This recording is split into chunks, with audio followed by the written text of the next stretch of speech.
Hello दोस्तों, मेरा नाम रिया है। मैं 23 साल की हूँ और थोड़ी सी सांवली मध्यम कद की लड़की हूँ। मेरी आंखें काजल वाली गहरी हैं और जब मैं हंसती हूँ तो गालों पर छोटे छोटे गड्ढे पड़ जाते हैं। लोग कहते हैं मेरी हंसी में कुछ अलग सा नशा है, जैसे कोई पुरानी याद ताज़ा हो जाए। मेरी बॉडी भी ऐसी है कि जहाँ भी जाती हूँ नज़रें थोड़ी देर टिक जाती हैं। लेकिन मैं कभी ज़्यादा मेकअप या फैशन नहीं करती। घर पर ढीले ढाले कुर्ते पहनती हूँ, सर पर दुपट्टा ओढ़ लेती हूँ ताकि सब कुछ सिंपल और आरामदायक लगे। पर जब अकेली होती हूँ तो कभी कभी फिटिंग वाली टॉप ट्राई कर लेती हूँ, बस खुद को अच्छा फील करने के लिए। मैं एक मध्यम शहर में रहती हूँ जहाँ ज़्यादातर लोग पुरानी सोच के हैं। बाजार जाते वक्त लड़के और मर्द दोनों ही तरह से देखते हैं, कभी सीधे नज़रों में, कभी चुपके से तिरछी नज़र से। मुझे थोड़ा डर लगता है, थोड़ा अजीब सा रोमांच भी। लेकिन मैं हमेशा सिर झुकाकर चलती हूँ और अपने काम से काम रखती हूँ। दोस्तों, अगर आपसे दिल की कोई बात करनी हो तो कमेंट में अपना नाम ज़रूर लिखना। मैं पढ़ती हूँ और रिप्लाई करने की कोशिश करती हूँ। मेरी फैमिली में मम्मी पापा और मेरा सौतेला भाई विक्रम है। विक्रम मुझसे 3 साल बड़ा है। उसकी उम्र 26 साल है। वो लंबा, गोरा, चौड़ा कंधों वाला है और चेहरा इतना आकर्षक कि लड़कियां पीछे मुड़कर देखती हैं। लेकिन वो कभी घमंड नहीं करता। घर का सारा काम संभालता है। सुबह उठकर चाय बनाना, बाहर ट्रांसपोर्ट कंपनी चलाना, शाम को घर लौटकर मम्मी पापा की मदद करना। हमारी कहानी थोड़ी अलग है क्योंकि वो मेरा सौतेला भाई है। चलो, मैं तुम्हें अपनी पूरी कहानी सुनाती हूँ, धीरे धीरे, जैसे कोई पुरानी डायरी खोल रही हूँ।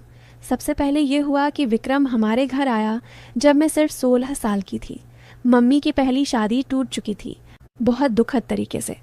पापा से दूसरी शादी हुई और विक्रम पापा का बेटा था पहली पत्नी से। शुरू में हम दोनों बहुत अलग अलग रहते थे। वो अपने कमरे में किताबें पढ़ता या बाहर काम करता रहता। मैं अपने कमरे में पढ़ाई या घर के छोटे मोटे काम।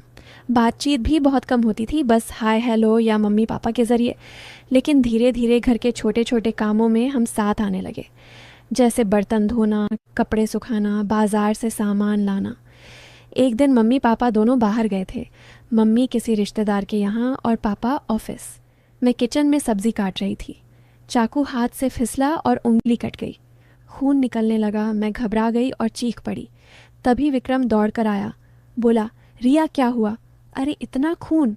मैंने रोते हुए कहा, कुछ नहीं भैया, बस कट गई। वो मेरे पास आया, हाथ पकड़ा और बोला, चल धोते हैं पहले, फिर दवा लगाते हैं। उसने मेरी उंगली सिंक में रखकर ठंडे पानी से धोई, फिर मेडिसिन बॉक्स से दवा निकाली, एंटीसेप्टिक लगाया और पट्टी बांधी। बहुत प्यार से, जैसे कोई बड़ा भाई अपनी छोटी बहन की देखभाल कर रहा हो। मैं चुपचाप देखती रही। उसका चेहरा कितना सीरियस और केयरिंग था। उस दिन के बाद हमारी दूरी कम होने लगी। शाम को छत पर चाय पीते हुए वो बोला, रिया तू कितनी प्यारी है, जैसे बारिश के बाद की हवा जो सब कुछ तरोताज़ा कर देती है। मैंने हंसकर कहा, भैया तुम भी तो अच्छे लगते हो। लड़कियां लाइन लगाती होंगी। वो मुस्कुराया और बोला, हाँ कुछ लड़कियां आती हैं, लेकिन मेरी नज़र बस घर की खुशियों पर टिकी है। मैं चुप हो गई। दिल में कुछ हलचल हुई लेकिन हंसती। रात को कभी कभी वो मेरे कमरे में आता। बोला, रिया सो गई क्या? मैं कहती, नहीं आ जाओ बातें करते हैं। वो पास बैठता, कभी मेरे कंधे पर हाथ रखता, कभी बालों को सहलाता और कहता, तेरे बाल कितने मुलायम हैं। हम बहुत अच्छे दोस्त बन गए थे। हम स्कूल की पुरानी बातें करते, कॉलेज की प्लानिंग करते, पड़ोस की कहानियाँ सुनाते, कभी कभी पुरानी यादें शेयर करते। वो मुझे बताता कि बचपन में कैसे मम्मी के साथ खेलता था। मैं बताती कि पापा के साथ कैसे बाजार जाती थी। एक दिन बारिश बहुत तेज़ हो रही थी, बिजली चली गई। हम दोनों छत पर खड़े भीग रहे थे।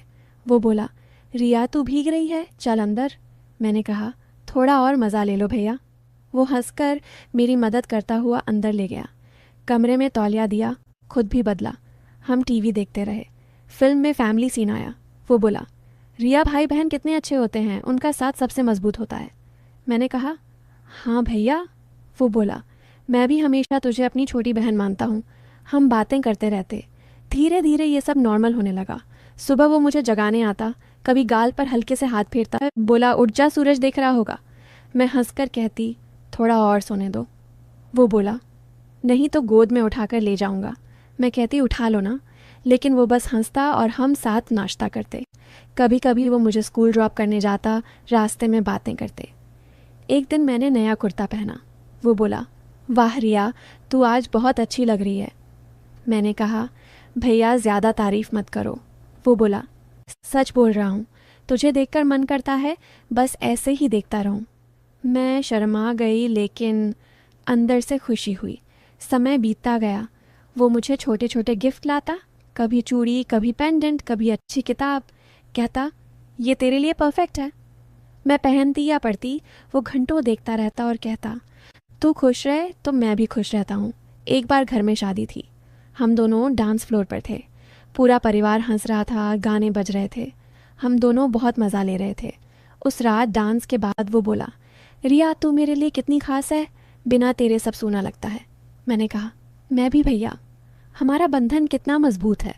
फिर एक दिन उसने कहा, रिया मेरी शादी की बात चल रही है। मैं उदास हो गई। वो बोला, क्यों उदास हो, मैं पास ही रहूँगा। मैं रो पड़ी। वो मुझे गले लगा और बोला, तू हमेशा मेरी सबसे खास रहेगी। शादी की बात टूटी, लड़की ने मना कर दिया।